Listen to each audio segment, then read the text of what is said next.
Fala rapaziada, bem-vindos ao canal Nick Black, tudo bem com vocês?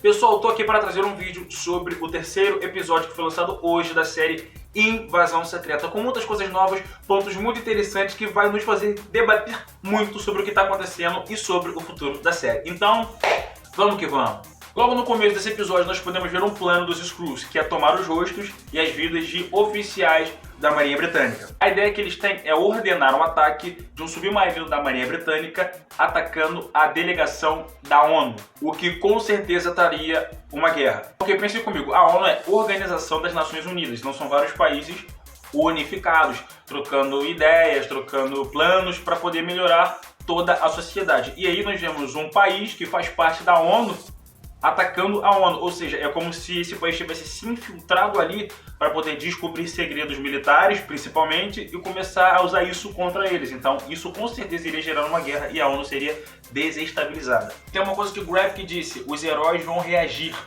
a essa ação deles. E aí eu te pergunto, de que heróis que vocês acham que eles estão falando? Com certeza são os Vingadores.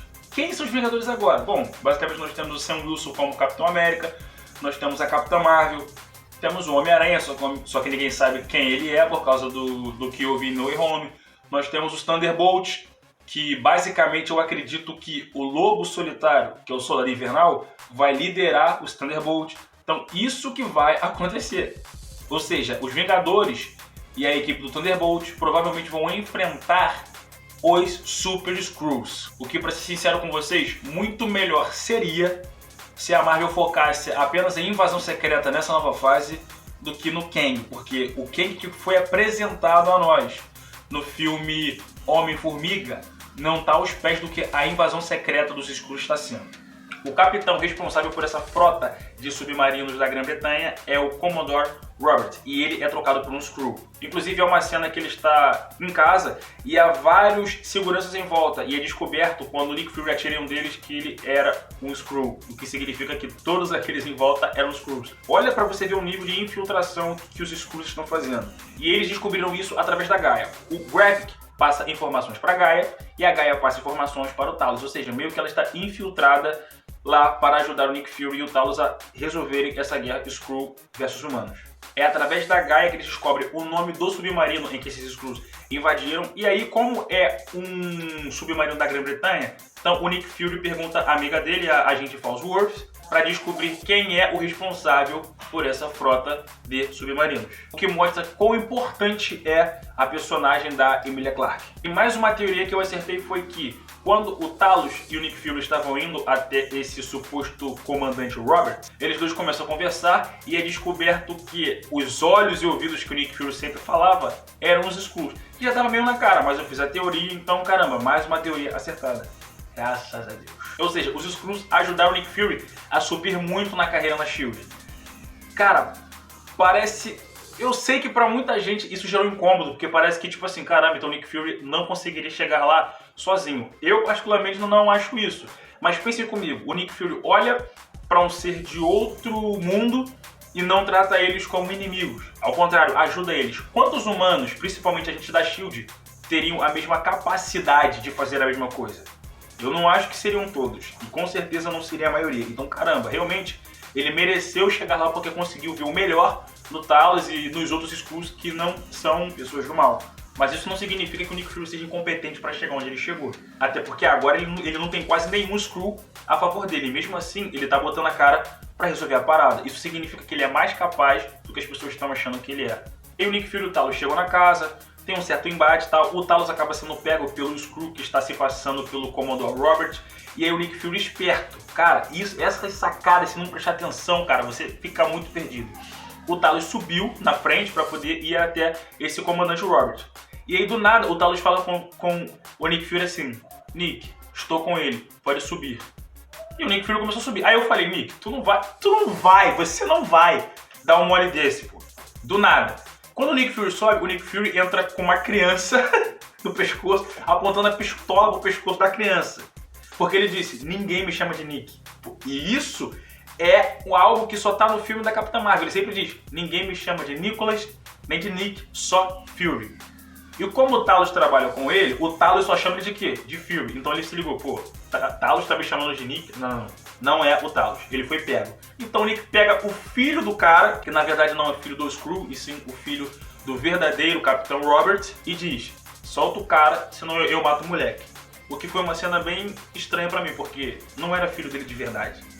Talvez ele tenha pego o Robert verdadeiro há muito tempo e tenha convivido com um menino o tempo suficiente para se apegar ao moleque. Provavelmente foi isso. Mas ainda assim foi uma cena meio estranha. E eles prendem o Skrull e falam: ó, você precisa mandar o recado dizendo para cancelar o ataque. Porque o submarino já estava pronto para lançar um míssil na delegação da ONU, que basicamente nesse caso era um avião que estava passando por cima desse submarino. O Skrull que estava infiltrado no submarino, ele não era o cara que podia dar ordem, ele só era o cara que vira a chave para poder mandar a parada. Só que o cara que era o verdadeiro responsável ficou: peraí, tem certeza? Aí os caras: não, mas é uma ordem. Não, mas calma aí, vamos devagar. Então, o medo do cara de: peraí, eu vou explodir isso mesmo, vocês têm certeza? Então esse medo dele deu tempo suficiente para que o Nick e o Talos conseguissem descobrir a senha para poder mandarem mensagem de novo e cancelar o ataque. E quando o Nick Fury e o Talos estão tentando pegar a senha para poder cancelar o ataque, esse Skrull que tá preso fica atacando o Talos, dizendo que você é só uma sombra do general que você já foi, blá blá blá. O Nick Fury fica puto e dá um tiro no joelho do cara. O bagulho tá maneiro demais, cara. Esses pequenos traços de tortura estão muito bons na série. Porque, cara, dramas urbanos é esse tipo de coisa que acontece. E aí, o Talos pede um tempo pra tentar conversar com o cara, pra ele tentar dizer qual é a senha e tal. Ele não consegue, o Talos fica puto e dá um tiro no peito do maluco. E mata o cara. E geral fica: caraca, o Talos matou um cara da sua espécie. A parada tá sinistra. Ou seja, se o cara morre, ele não tem a senha. Então o Talos liga pra Gaia e diz: eu preciso da senha do cara tal, tal, tal, tal, tal. A Gaia vai lá, num lugar específico em que essas figuras importantes estão presas, porque os Skrulls tomaram a sua vida e a sua mente, consegue descobrir qual é a senha, passa pro Talos e o Talos consegue impedir o ataque. E o Skrull que estava dentro do submarino tenta rapidamente dar continuidade ao ataque, mas o outro cara que era verdadeiramente responsável por isso impede ele. E a gente não sabe o que aconteceu depois. Mas no episódio, a Gaia fugiu porque ela passou uma informação para o Talos e o Gravik descobre que ela é uma espiã entre a resistência Skrull e dá um tiro na Gaia. Mustafa, você acha que a Gaia morreu? Não. Pra mim, a Gaia não tá morta. E por que eu acho que a Gaia não tá morta? Porque se você parar pra prestar atenção no trailer, quando há um ataque ao comboio militar atacando o presidente dos Estados Unidos, a Gaia tá lá. Então a teoria que eu tenho particularmente é que a Gaia colocou uma outra pessoa para se passar por ela, o que pode ser muito pesado, porque ela colocou alguém sabendo que ela poderia morrer, sabendo que essa pessoa poderia morrer. Mas cara, tramas urbanos é esse tipo de coisa que acontece. Pode haver outra possibilidade de a Gaia estar viva sem ter colocado uma pessoa para se passar por ela? Sim. Se vocês pararem para prestar atenção no episódio, o Gravik já é um Super Skrull. Quando o Gravik conversa com o Talos e o Talos pega uma faca e enfia na mão dele, o Extremis faz a mão dele voltar ao normal, o que significa que ele já é um Super Skrull. E a Gaia invadiu no último episódio aquele lugar e viu os experimentos que eles estavam fazendo.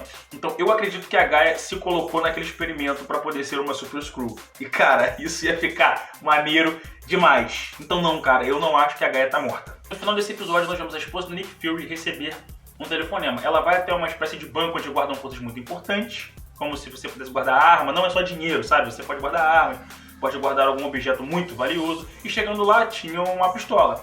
E aí ela recebe uma ligação, e essa ligação tem a voz do coronel James Rhodes dizendo que é pra ela fazer alguma coisa. E aí ela diz: eu quero falar com o Gravik. Aí ele diz assim: você não vai falar com o Gravik, você tá falando comigo e faz o que eu tô mandando. O que dá a entender que o James Rhodes é um Skrull.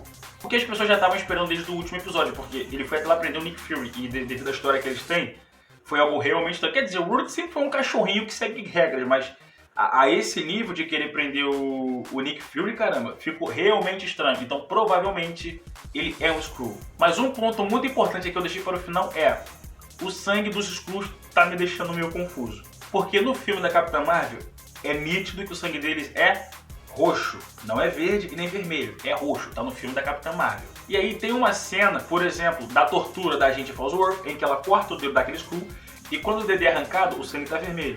Mas quando o dedo volta a ficar verde, o sangue fica roxo. Só que quando o Talos enfia a faca na mão do Gravik, também sai o sangue vermelho, o Extremis junta a mão dele e fica tudo normal. Só que o sangue que fica na mesa continua vermelho.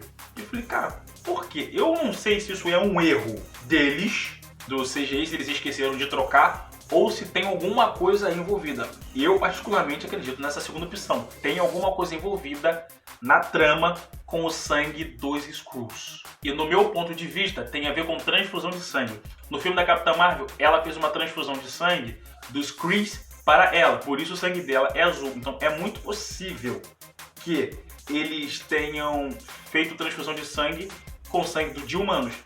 Eu não faço a menor ideia para quê, mas é muito possível que isso tenha acontecido. Então isso, rapaziada, esse foi o vídeo de hoje. Não esquece de se inscrever, dar um like no canal e, por favor, comenta, me diz o que você acha, se tá gostando das minhas teorias estarem batendo, se você tem teorias totalmente diferentes sobre o que vai acontecer daqui pra frente. Então isso, rapaziada, esse é o canal Enic Black, tamo junto!